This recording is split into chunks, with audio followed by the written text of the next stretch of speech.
Day 1 of provisioning as a chef on a yacht. Provisioning just means grocery shopping for the boat.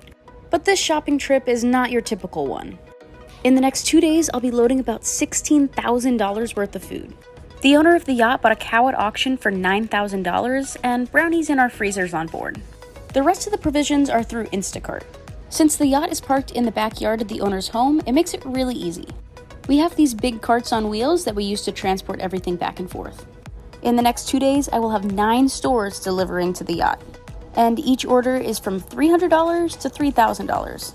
Since this is a 2-month trip, most of the stuff that I'll get is meat that I'll keep frozen and pantry goods. That way, when we get to the Bahamas, the only thing that we'll need to provision are fruits and vegetables. I'm a very organized person, but day 1 of provisioning is craziness. There's so much food coming at once, and you need to get it all into refrigeration as quick as possible. So I'll make sure to reorganize once I get all the food on board. Bye, little chef. Day 2 of provisioning as a chef on a yacht. I woke up early to organize my freezers from the day before. We had tons of meat come in yesterday, and I had to quickly get it under refrigeration, so it is so unorganized right now.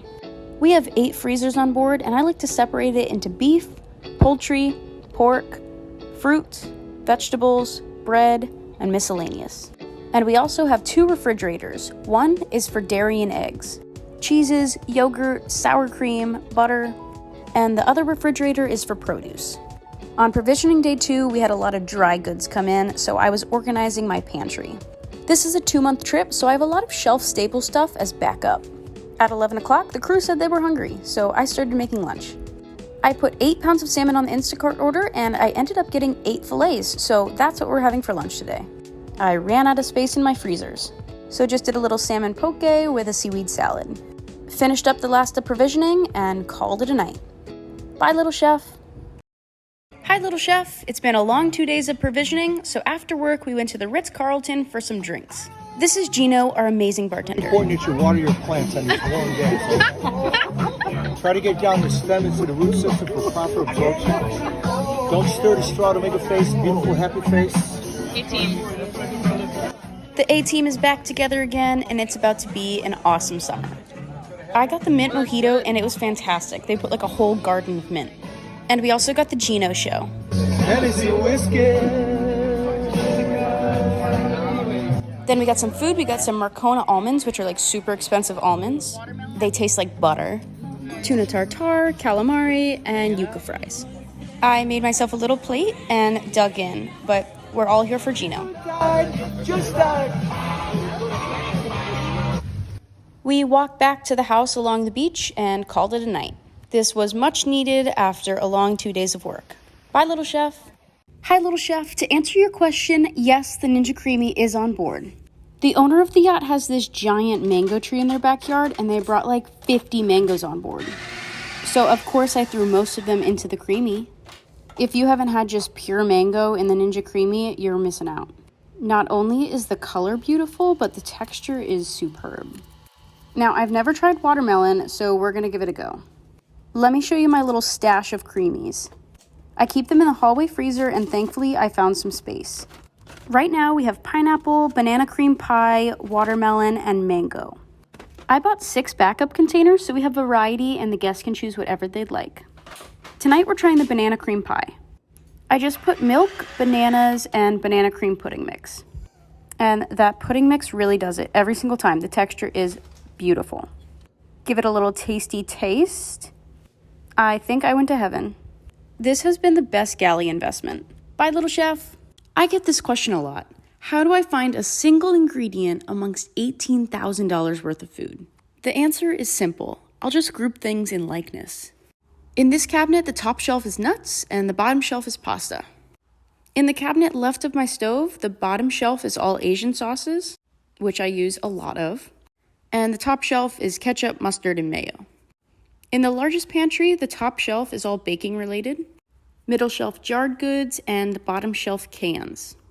Drawer number 1, jams and butters, granola, grains, and bread. And the last cabinet in the galley are oils and vinegars. I develop my own menus, and I've looked at my provisioning sheets for probably over 100 hours, so I know exactly what's on board. Breaking down everything into these few sections makes it a lot more digestible to know where everything's at. This is just pantry space. Tomorrow I'll show you my fridges and freezers. Bye, little chef. I'm a chef on a yacht, and we're headed out on a 2-month trip. I provision all of my proteins out of Miami because once you get to the Bahamas, you really can't rely on the Bahamian grocery stores for having what you need. So how do I organize about 700 pounds of meat? I'd like to now take you down to the hole where 6 of our freezers are kept. Freezer number 1 has fruits and vegetables, just in case we can't find fresh produce on the island. Freezer number 2 is seafood. Freezer number 3 is pork and poultry. Freezer 4, beef. Freezer 5, bread, and freezer 6, bait. This is the hallway refrigerator where I keep all of my dairy and eggs. And in the bottom shelf, I keep a little bit of deli meat. The crew loves sandwiches for lunch. In the hallway freezer, I have a little bit of everything. Beef, poultry, pork. Because this freezer is close to my galley, I'll be able to pull it really quickly. And lastly, the refrigerator in the galley is produce. Bye, little chef. How do I handle inventory working as a chef on a yacht for a 2-month trip?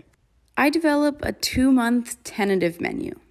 However, I will rarely stay to this exact menu based on what I have available to me. I will try to stick to the same protein for that day because I did all of my provisioning based on my menu.